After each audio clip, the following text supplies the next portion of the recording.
If you tune into me, you watching The Dribble by Gully TV. Hocus. I got to get directly off into this.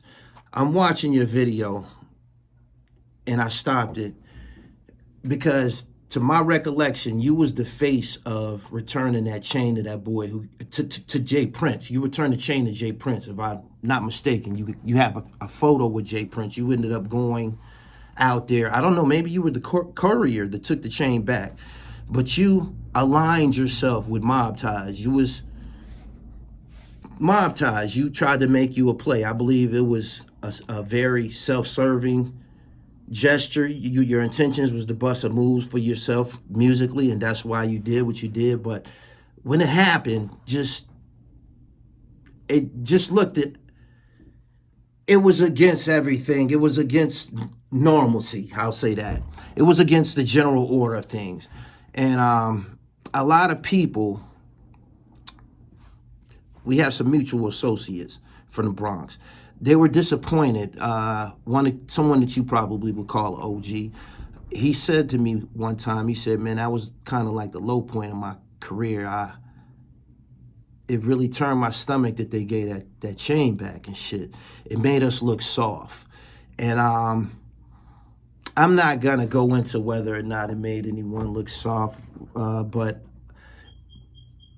logically, if you do some harm to someone, I believe that boy was cut. Yeah, he was cut. He was cut. If you do some harm to someone, cut them, and you took something from them, and you give it back, that's not going to alleviate, remove, or ease the situation by no means. They're going to always have a bloodthirsty vendetta with you about what you did to their face and shit. And everyone that loved them is always going to have a vendetta with you about what happened to his face, even if you give it back. So it made no fucking sense to give it back. It made no fucking sense. It didn't. But you, Hocus, you was the face. I remember it.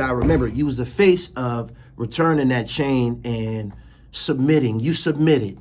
This is the first time that I believe that video was the first time that Jay Prince kind of like flexed on New York. That was his first time, like, because he was talking to the niggas in the Bronx. He was talking about the people who associated. He said, anybody that know y'all need to holler But you was the one. You was the face of it. And now you have a video kicking dirt at him, throwing rocks at him. That don't make any sense. What you did was too fucking high profile. I said, man, I know I ain't tripping. I know he wouldn't jump out there like this. And then I had to go down and read the comments under your video. And everybody in the comments is saying the same thing. Wasn't you just down with him? You was down with him. You gave the chain back. Like, all of that is in the comments. So I don't understand why you would turn around and publish a video after doing such a high-profile deed. You returned it. You know what I'm saying? You submitted, my nigga. You submitted. He kind of like challenged niggas when he did that. He flexed like a motherfucker. And just off of words, you thought it was the right thing to go give it back.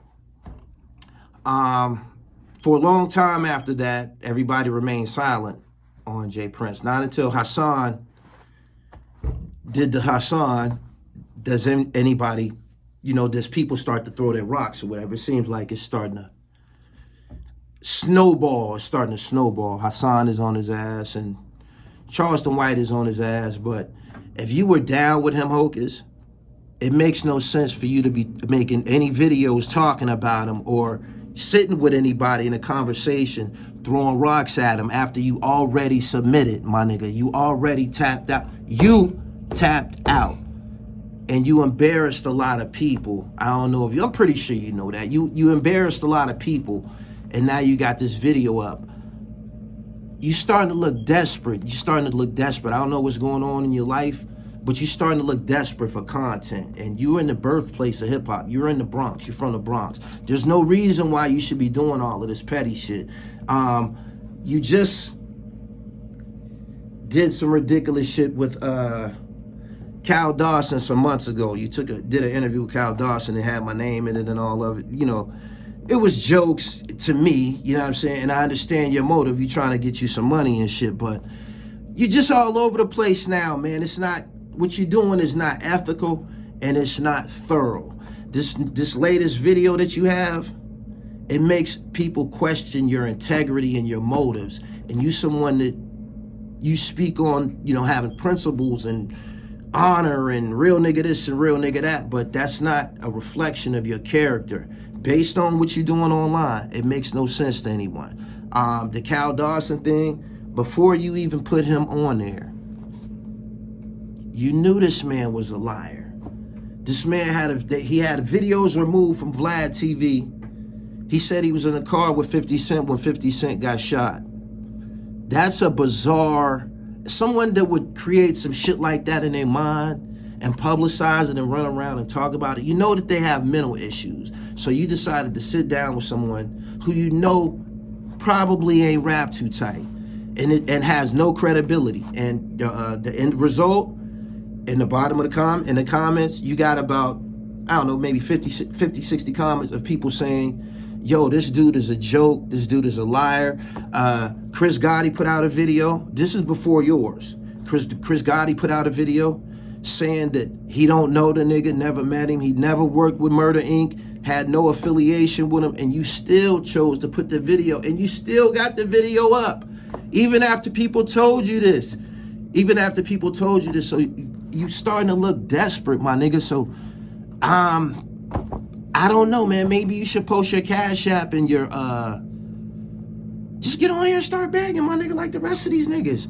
Get on here and ask for donations like the rest of these niggas, my nigga. It'll come a lot faster. The super chat, you split it with YouTube and shit. So just get on here and beg like everybody else, my nigga. You feel me? Because the shit that you doing, it's making you look bad, and it's making the area that you from look bad, because you was a part of Bang Bang Boogie. You was a part of Bang Bang Boogie. You was a part of a reputable movement. It was credible, it was powerful, and everything. And then you went to prison, and you beat the case. You beat the case. So you came home in a light of respectability, credibility, and honor. But you choose to diminish that. You choose to piss all over that for YouTube views. This latest joint that you did with Jay Prince is jokes. It's jokes. I don't even know your motive behind it. I haven't spoken on this Jay Prince situation because I don't care what the nigga do. I don't care what he do. He threatened Offset or some shit like that. Offset and them, they got to deal with that shit. That shit it don't mean nothing to me. So I didn't choose to fuck with it. Do I care for the shit that, you know, he does in regards to how he moves? I don't care what the nigga do. I don't care what he do. It don't affect me in one way or another. I'm gonna continue doing what I do, and I don't care what he does and shit. But you have my name in a video with Cal Dawson, and I just let that slide. It didn't mean anything because, again, you probably a struggling artist musically, and you have to do this. This is what a lot of people do. This is the new welfare system. YouTube, sign up and get on here and, you know, try to do what you can do and get you a check on the 21st of every month. Hocus, that's all I'm gonna give you. I had to give you 8 minutes and shit. That's professional. You got to do 8 minutes to be eligible for ads and shit. I got up on here and I did this shit ethically. I did it in the proper time frame, and you should try to practice these same principles when you getting on here and presenting something to the general public. I'm up out of here. Subscribe to the channel, hit the bell so you get the notifications. Make sure y'all like, share, and comment my latest videos from Top Authority and the Dayton family. Peace.